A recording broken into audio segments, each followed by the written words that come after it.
بسم الله الرحمن الرحيم. الحمد لله رب العالمين، والصلاة والسلام على أشرف الأنبياء والمرسلين وعلى آله وأصحابه المجاهدين الطاهرين. أما بعد. Saudara-saudara kaum muslimin rahimakumullah. Pada dasarnya agama adalah aturan. Orang yang beragama adalah orang yang hidup memakai aturan. Berbeda dengan undang-undang hukum pada umumnya, maka aturan agama ini tidak hanya berisi perintah dan larangan. Ia di samping berisi perintah juga berisi anjuran, pembolehan, pencelaan, dan larangan. Dalam bahasa yang lebih dikenal, perintah adalah sesuatu yang apabila dilaksanakan beroleh pahala, sedang apabila ditinggalkan mendapat sanksi dosa. Amalan semacam ini dinamakan amalan yang wajib. Sedangkan anjuran, sesuatu yang apabila kita kerjakan beroleh pahala, apabila kita tinggalkan tidak beroleh dosa. Amalan semacam ini dikenal dengan amalan sunnah. Pembolehan adalah sesuatu yang boleh saja, artinya boleh dikerjakan, boleh pula ditinggalkan, dan amalan semacam ini kita sebut dengan amalan mubah.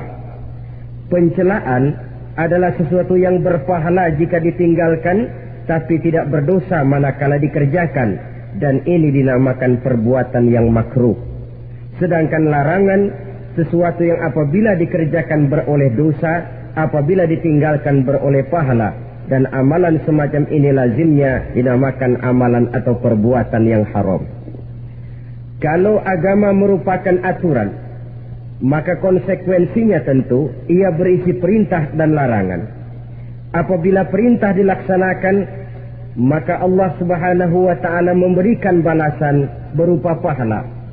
Sedangkan apabila larangan yang dikerjakan, Allah pun akan memberikan ganjaran yang bernama dosa. Baik pahala maupun dosa adalah sesuatu yang abstrak, sesuatu yang tidak nampak, tidak kelihatan oleh pandangan mata yang zahir. Itu sebabnya barangkali di zaman materialistis seperti sekarang ini, orang kurang tergerak mengejar pahala dan malah kadang-kadang terangsang untuk berbuat dosa.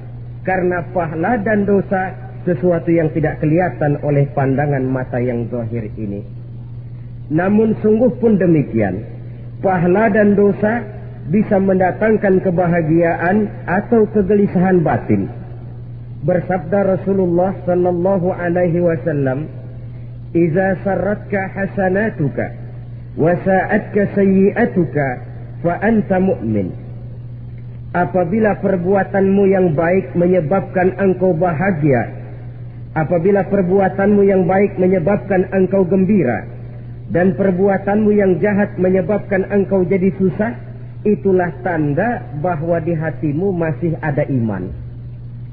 Artinya, belum tentu orang yang berbuat baik merasa bahagia dengan kebaikan yang dikerjakannya.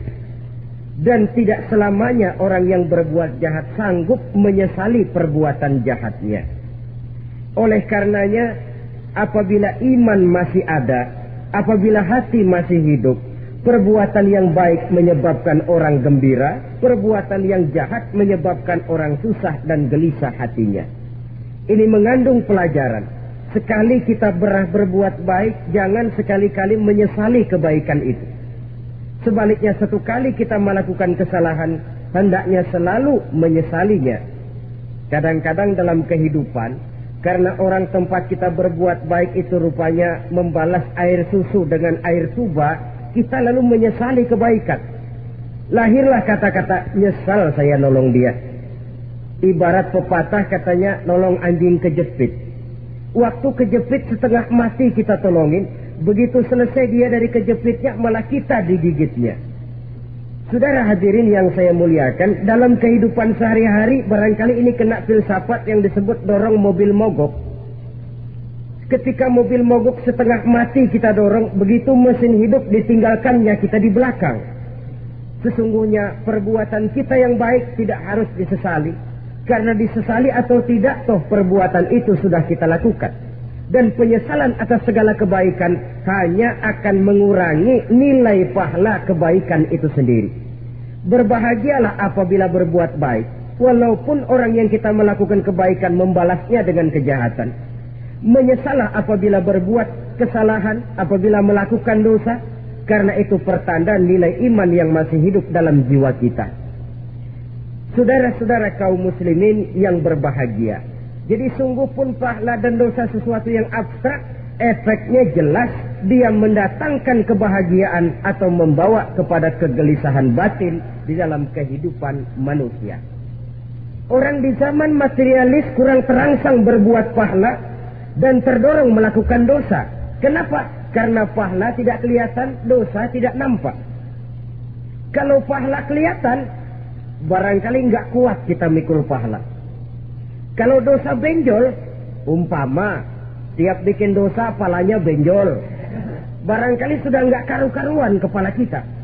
Baik pahala, baik dosa, sesuatu yang tidak nampak oleh pandangan mata zahir, tapi yang punya efek dalam kehidupan ini. Orang yang banyak pahalanya dengan orang yang banyak dosanya, kalau dia berjalan barangkali sulit kita membedakan. Tapi efeknya dalam kehidupan ini jelas adanya. Sesuatu yang bernama pahala kita perlukan, karena hidup tidak berhenti hingga di sini. Sesuatu yang bernama dosa harus kita hindarkan, karena ada kelanjutan sesudah hidup yang sekarang ini, kehidupan dari satu pertanggungan jawab. Itu sebabnya Imam Ghazali dalam bahasa yang indah sekali berpesan, jadidis safinah fa innal bahra amir wa khuziz zad fa inna safara ba'id. Perbarui selalu kapalmu, rawat, jaga baik-baik, dandani kapalmu, fa innal bahra amir, karena sesungguhnya lautan ini sangat dalam. Satu bahasa yang indah dari tamsil terhadap kehidupan. Perbaiki kapalmu karena lautan ini sangat dalam. Artinya jaga baik-baik hatimu, pelihara iman dan keyakinanmu, karena hidup ini bagaikan gelombang lautan. Tempo-tempo air tenang, tempo-tempo ombak menggila dan menggunung. Jaga iman baik-baik karena hidup penuh dengan cobaan dan ujian. Itu maksudnya. Wa khuziz zad fa inna safara ba'id, dan bawa bekal yang banyak karena perjalanan hidup ini sangat panjang. Perjalanan ini sangat jauh. Kita kalau pergi keluar kota tentu saja membawa bekal. Makin jauh kota yang akan kita tuju, makin banyak bekal yang harus kita bawa. Alangkah sengsaranya manusia apabila dia akan pergi ke satu kota yang jauh, modalnya cuma nekat. Bagaimana nanti di sana sajalah. Tidak membawa bekal sebagaimana yang sewajarnya. Hal yang semacam ini senangnya sih belum tentu, keblangsak dan susahnya sudah kebayang. Itu dalam kehidupan di dunia ini. Bagaimana kalau sudah bicara tentang kehidupan yang akan datang? Karena sesungguhnya hidup ini merupakan satu perjalanan yang sangat panjang. Sejak kita tinggal di alam arwah, pada saat jasad belum lagi diciptakan Allah, ruh sudah diciptakannya lebih dahulu. Sampai kemudian kita pindah ke alam rahim, alam kandungan ibu, untuk kemudian berpindah kepada kehidupan dunia. Dari dunia ini kita pindah ke alam barzakh. Di sana tinggal kita 100 tahun mungkin, 100.000 tahun mungkin, 1.000.000 tahun mungkin, menunggu saat datangnya kiamat. Lalu dari alam barzakh pindah kita ke alam akhirat. Satu perjalanan yang sangat panjang. Alangkah malangnya, alangkah sengsaranya jika tahu kita begitu panjangnya perjalanan hidup ini, tidak ada bekal yang kita bawa. Artinya kesengsaraan, kesulitan yang bertali-tali sudah jelas akan menimpa kita. Kalau pergi kita keluar kota membawa bekal uang, membawa bekal makanan, apa bekal yang mesti kita bawa? Apabila kita kembali ke alam barzakh, kembali ke alam kubur, berkumpul di padang mahsyar di akhirat nanti, nasi yang mau kita bawa, uang yang mau kita bawa, tentu tidak lagi, karena kehidupan materialis selesai di atas liang lahat. Bila masuk kita ke liang lahat, disitulah pahala dan dosa memegang peranan yang sangat penting. Maka pada pertemuan malam ini kita akan bicara tentang pahala dan dosa itu. Saudara-saudara kaum muslimin rahimakumullah, yang dinamakan pahala, kata Imam Ali Al-Jurjani dalam kitab At-Ta'rifatnya, ma yastahiqqu bihi ar-rahmatu wal maghfiratu minallahi ta'ala, sesuatu yang pelaksananya berhak untuk mendapat rahmah dan ampunan dari Allah. Dengan kata lain, nilai pahala adalah akibat dari perbuatan-perbuatan di dalam melaksanakan perintah dan anjuran yang ada di dalam kehidupan agama. Apabila perintah dan anjuran kita laksanakan, nilai pahala itu lalu datang. Nah, nilai pahala dalam Islam menurut konsepsi Quran, Allah menjelaskan, man jaa bil hasanati falahu asyru amsalihha.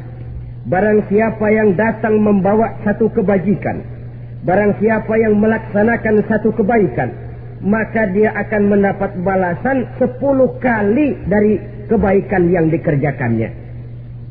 10 kali ini pun masih dilipat gandakan dengan 7 ini pun masih dikalikan 100, dan itu pun masih ditambah dengan pernyataan wallahu yudha'ifu liman yasha. Allah masih akan melipat gandakan perbuatan baik seseorang yang dikehendakinya. Itulah nikmatnya dalam Islam. Tetapi sebaliknya, wa man jaa'a bisayyi'ati fala yujza illa mislaha. Barang siapa yang melakukan satu kejahatan, dia tidak akan mendapat balasan kecuali sesuai dengan kejahatan yang dikerjakannya. Alangkah rahman dan rahimnya Allah. Orang yang berbuat baik dibalas 10, dikali 7, dikali 100, masih dilipat gandakan pula. Tapi orang yang berbuat jahat tidak akan mendapat balasan kecuali sesuai dengan kejahatan yang dikerjakannya. Ini kan beda dengan sifat kita manusia. Kita ini kadang-kadang kalau dijitak membalasnya mukul. Tapi kalau orang berbuat baik kepada kita, kita enggan untuk berbuat baik kepada orang tadi. Allah tidak mengajarkan begitu. Satu kebaikan berbalas 10. Satu kejahatan berbalas dengan satu kejahatan. Maha Rahman dan Rahim Allah. Bahkan dalam Islam, niat berbuat baik saja mendapat pahala. Sedangkan niat berbuat jahat belum ditulis merupakan satu dosa sampai kejahatan itu dikerjakan oleh orang yang niat tadi. Umpamanya, saudara niat, nanti malam giliran pengajian saya mau hadir di majelis taklim. Pas datang waktu malam, hujan turun sangat lebat. Saudara berhalangan datang ke majelis taklim. Saudara sudah mendapat pahala niat. Tapi saudara niat, nanti malam kalau turun hujan, saya mau bongkar rumahnya si fulan, saya mau curi seluruh harta bendanya. Ternyata malam saudara tidak mengerjakan perbuatan itu. Itu belum ditulis dosa sampai perbuatan itu benar-benar dikerjakan. Tapi lalu jangan macam-macam. Kalau begitu niat aja yang baik, biar nggak usah dikerjain. Niat aja pengen ngaji walaupun tidak ada niatan untuk ngaji. Allah lebih tahu tentang apa yang terdetik di dalam hati sanubari kita. Itulah sebabnya sangat dianjurkan orang untuk melakukan segala macam kebajikan, dan dianjurkan orang menjauhkan segala macam bentuk kejahatan, karena dia akan berefek melahirkan dosa dan pahala. Dosa dan pahala itulah alat untuk memperoleh kebahagiaan di alam kubur, di padang mahsyar, sampai di akhirat nanti. Di dunia ini mungkin segalanya bisa kita beli dengan yang namanya uang. Keamanan kita bisa menyewa petugas untuk menjaga rumah kita. Kendaraan yang mewah bisa kita beli. Udara yang sejuk bisa kita ciptakan. Siapa banyak uang, dia raja. Mungkin itu di dunia. Tapi bisa apa uang kalau kita sudah masuk ke alam kubur? Bisakah munkar nakir kita sogok? Udah karkir, jangan nanya nih, cepet. Bisakah malaikat azab menyingkir dengan uang semir? Ternyata tidak. Untuk memperoleh kebahagiaan di sana, nilai pahala. Kesengsaraan akan kita dapat kalau kita banyak menumpuk dosa. Oleh karena itu jangan beranggapan, pahala nggak kelihatan, dosa juga nggak kelihatan, biarin saja. Yang tidak kelihatan ini pada waktunya akan memegang peranan yang sangat penting. Tapi tidak cuma untuk menghadapi hidup di situ, kita lalu harus berbuat baik dan meninggalkan yang jahat. Terutama juga di dunia ini. Toh pepatah bilang gajah mati meninggalkan gading, harimau mati meninggalkan belang. Apa yang akan kita tinggalkan setelah kita mati?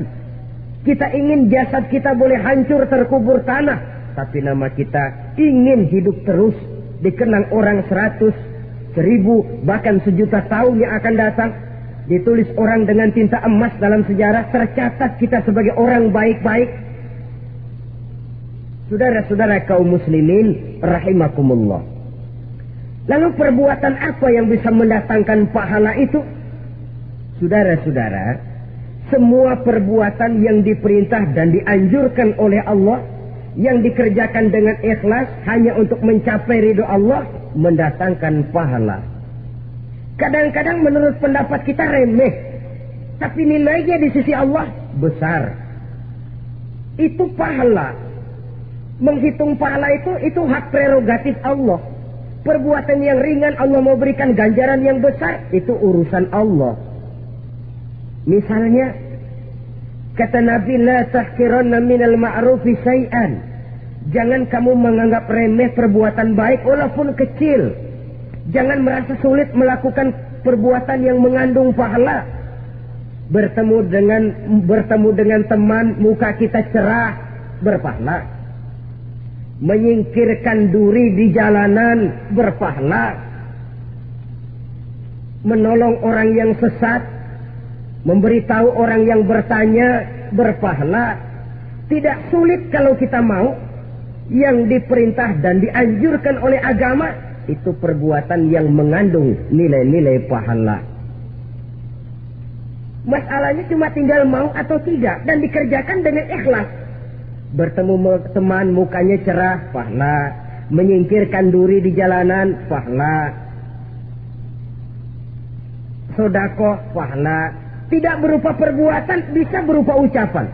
Misalnya bersolawat, pahala. Bertasbih dan bertahmid, pahala. Kata Nabi, kalimatani khafifatani 'alal lisan, thaqilatani fil mizan. Ada dua kalimat yang enteng di lidah tapi berat di timbangan akhirat nanti. Apa itu? Subhanallah walhamdulillah. Itu kan amalan yang ringan, perbuatan yang mudah saja, tapi nilainya demikian besar dalam pandangan Allah. Jadi pendeknya, perbuatan yang bernilai pahala adalah perintah dan anjuran agama yang dilaksanakan dengan ikhlas semata-mata untuk mencapai ridho Allah, itu mengandung pahala. Niat dasarnya itu harus karena Allah, landasannya harus karena ikhlas. Bukan cuma sekedar basa-basi, tidak karena ingin dipuji orang, tidak karena mengharap tanda jasa, tapi ikhlas semata-mata. Dari perbuatan yang paling kecil dan mudah sekali sampai kepada amalan-amalan yang besar dan memerlukan biaya yang besar, seperti melaksanakan ibadah haji, seperti jihad fi sabilillah, membangun masjid, membangun pondok-pondok pesantren, membangun pusat-pusat kesehatan, membangun jalan-jalan umum, termasuk menjaga keamanan. Jangan dikira loh, si Skamling umpamanya, menjaga keamanan kampung tidak berpahala. Kalau diniatkan ibadah, menjaga ketenangan warga supaya mereka tekun ibadah, ikhlas karena Allah, itu juga bernilai ibadah. Keluar kita dari rumah, pergi pagi, pulang sore, peras keringat, banting tulang cari nafkah, buat menghidupi anak istri kita. Kalau diniatkan ibadah, melaksanakan kewajiban sebagai kepala rumah tangga, membantu orang tua sebagai anak, itu juga perbuatan-perbuatan yang mengandung pahala. Yang terbaik sesuai dengan bidang kehidupan kita. Ada orang yang dinamakan abid, ahli ibadah, pahala yang paling baik bagi dia. Banyak-banyak tahajud, sembahyang malam, wirid, zikir, tasbih. Ada yang dinamakan orang alim. Pahala yang paling baik buat orang macam ini, mengajar, menyebarkan ilmu, mendakwahkan Islam. Ada yang disebut wali, pejabat pemerintah, petugas. Amalan pahala yang paling baik buat orang semacam ini, melayani masyarakat, bekerja di bidangnya sesuai dengan profesinya. Saudara hadirin yang saya hormati, jadi dengan demikian, perbuatan-perbuatan yang mengandung nilai-nilai pahala ini, bisa perbuatan yang menurut kita kecil namun punya nilai besar. Apalagi perbuatan besar dengan biaya yang besar, tentu makin besar juga pahala yang disediakan oleh Allah Subhanahu wa ta'ala. Oleh karenanya, kalau kita bercermin dari ayat Quran, hidup ini kesempatan untuk berbuat baik. Huwallazi khalaqal mauta wal hayata liyabluwakum ayyukum ahsanu amala. Dialah Allah Tuhan yang telah memberikan hidup dan mati kepadamu untuk menguji kamu, siapa di antara kamu yang paling baik amal perbuatannya. Jadi tidak saya rinci, tapi cukuplah satu penjelasan global. Perbuatan yang berpahala adalah perbuatan melaksanakan perintah Allah atau anjuran Allah dengan dasar ikhlas, dengan tujuan untuk mencapai ridho Allah semata-mata. Lalu apa perbuatan yang mengakibatkan dosa itu? Saudara-saudara, dosa lahir akibat melakukan larangan Allah atau mengerjakan yang dicelaknya. Nah, para ulama ada yang membagi dosa itu menjadi dua bagian. Ada dosa-dosa kecil, ada dosa-dosa besar. Tetapi sebenarnya ditinjau dari segi hakikatnya, kalau sudah melakukan satu kesalahan yang mengakibatkan dosa, jangan dilihat besar dan kecilnya, tapi kepada siapa dosa itu kita kerjakan. Sebab kalau dosa kita anggap satu yang kecil, orang akan terangsang untuk mengerjakan yang kecil-kecil saja. Sehingga dengan demikian, yang kecil pun akan menjadi besar kalau ditumpuk-tumpuk. Sedangkan yang besar bisa saja menjadi kecil kalau selalu diiringi dengan permohonan ampun kepada Allah.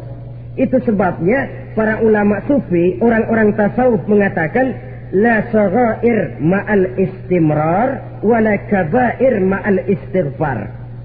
Tidak ada dosa yang kecil kalau dikerjakan terus-menerus, dan tidak ada dosa yang besar kalau digempur tiap saat dengan perbuatan istighfar atau memohon ampun kepada Allah Subhanahu wa ta'ala. Cuma saja pada umumnya, karena dosa-dosa kecil itu lebih mudah taubatnya, dan ada janji Nabi, barang siapa yang meninggalkan dosa-dosa besar akan diampuni dosa-dosanya yang kecil-kecil. Oleh karena itu, pada kesempatan ini kita akan juga bicarakan apa saja yang termasuk klasifikasi dosa-dosa besar, dengan harapan kita bisa menjaga diri, menyelamatkan diri, jangan sampai terjatuh ke dalam dosa-dosa yang besar tadi.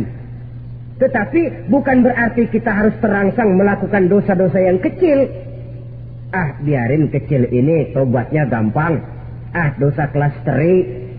Dosa itu kan tidak kelihatan. Lalu terangsang melakukan perbuatan dosa-dosa walaupun kecil. Kalau berlarut terus-menerus, dia akan tumbuh menjadi dosa yang besar. Oleh karenanya, jangan sampai mengundang pengertian kalau kita membicarakan dosa-dosa yang besar lalu terangsang melakukan dosa-dosa yang kecil. Karena bagaimanapun juga dosa kecil dan dosa besar sama dalam arti kepada Allah kita melakukan kesalahan. Dan dosa yang kecil pun kalau bertumpuk, dia akan menjadi banyak. Saudara-saudara kaum muslimin rahimakumullah, ada beberapa jenis dosa-dosa besar. Jenis yang pertama, asyirku billah, syirik atau menyekutukan Allah. Dari sekian deretan dosa-dosa besar, syirik ini merupakan bapak moyangnya dosa. Dedengkotnya dosa itu syirik, menyekutukan Allah. Bahkan dosa yang lain Allah masih mau mengampuni. Tapi kalau sudah syirik, menyekutukan Allah, itu sudah satu dosa yang tidak berampun sama sekali. Oleh karena itu tepat pesan Imam Ghazali tadi. Jadi di safinah fa innal bahra amin. Jaga iman, pelihara akidah, dandani kapal. Karena hidup ini gelombang lautan sangat dalam, hidup banyak cobaan. Di dalam hidup di zaman sekarang ini, saudara bisa perhatikan. Di mana tensi ekonomi tinggi, lapangan kerja sulit, persaingan hidup makin tajam, sifat egois dan individualis tumbuh di mana-mana. Rasa solidaritas sosial menurun, sifat gotong royong musnah. Orang mudah potong kompas, potong jalan. Ingin cepat kaya, ingin cepat naik pangkat, ingin dapat kedudukan. Kadang-kadang akidah pun terjual, akidah pun musnah. Jatuh ke jurang syirik pun tidak jadi soal. Itu yang kita khawatirkan. Kalau dosa-dosa yang lain Allah masih mau mengampuni. Tapi kalau sudah jatuh kepada syirik, Allah sama sekali tidak akan memberikan ampun. Dalam kaitan dengan ini barangkali tepat sinyalemen Imam Ali itu. Andai kata kemiskinan merupakan satu kepribadian, saya akan membunuhnya lebih dahulu.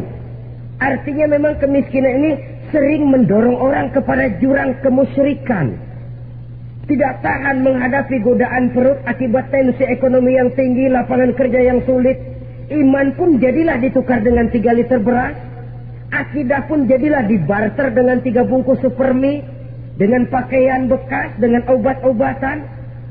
Tidak jadi soal baginya mengejar kebahagiaan yang relatif singkat dengan mengorbankan kebahagiaan yang abadi. Persis ibarat pepatah, nyari jarum kampak hilang. Mencari sesuatu yang kecil, yang besar jadi sia-sia. Membela perut, mengorbankan akidah. Na'udzubillah summa na'udzubillah. Saudara-saudara kaum muslimin rahimakumullah. Ini fakta. Ini kenyataan.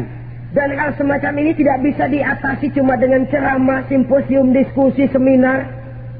Apalagi Nabi berpesan, solahu ummati bil ilmi wal mal. Umatku hanya bisa menjadi baik akidahnya dengan ilmu dan harta. Itu bahasa Nabi. Kalau bahasa kita sekarang, dengan ekonomi dan pendidikan. Ilmu, pendidikan, ekonomi, harta. Tanpa itu sangat besar kemungkinan kita bisa menjual akidah terjerumus di lembah kemusyrikan.